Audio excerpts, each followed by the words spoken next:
Several groups have taken the outrage over the flood control projects to the streets today. And for updates, we have Mobile Journal Evan Tarinque. Evan, long time no see. Nasaan ka ngayon? At ano ang tema? Ano ang kanilang pinoprotesta? Pops Lord, Denise, nandito tayo currently sa EDSA Shrine. No? Kanina nga lang magtatanghali, natapos na yung programa ng iba't ibang grupo na pumunta dito para magkilos protesta. No? Kanina alas 9 ng umaga, nagsimula sila magtipon-tipon dito. Ito yung mga grupong Tindig Pilipinas, Nagkaisa Labor Coalition, Kalipunan ng Kilos ang Masa at Siklab para sa misa at kilos protesta laban sa umano'y korupsyon sa flood control projects. Hiling din nila ang agarang pagbuo ng isang independent commission na magsasagawa ng investigasyon at i-demand ang paglabas ng mga Statement of Assets, Liabilities, and Net Worth o SALN ng lahat ng mga nahalal na opisyal.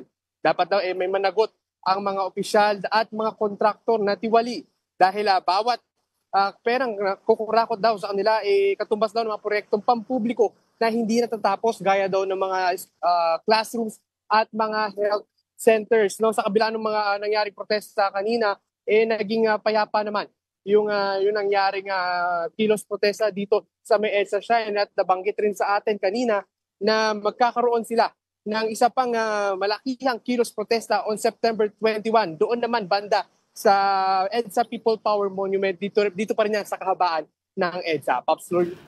Ivan, wala bang nakaschedule this Saturday also? Parang nabalitaan na may nadinig tayo na meron din daw sa Sabado? Tama ka dyan, Denise. No? May mga narinig-rinig tayo na kilos protesta. Ito nga, September 13, no? Pero nagtawag-tawag tayo, pumontak tayo ng iba't ibang mga organizations and dininay nila no, na walang merong schedule sa kanila on September 13. Pero ito nga, binahanapan pa rin natin kung sino yung organizer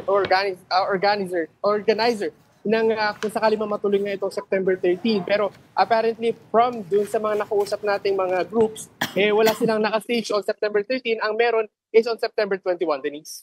September 21, anniversary, of course, no, ng deklarasyon ng martial law.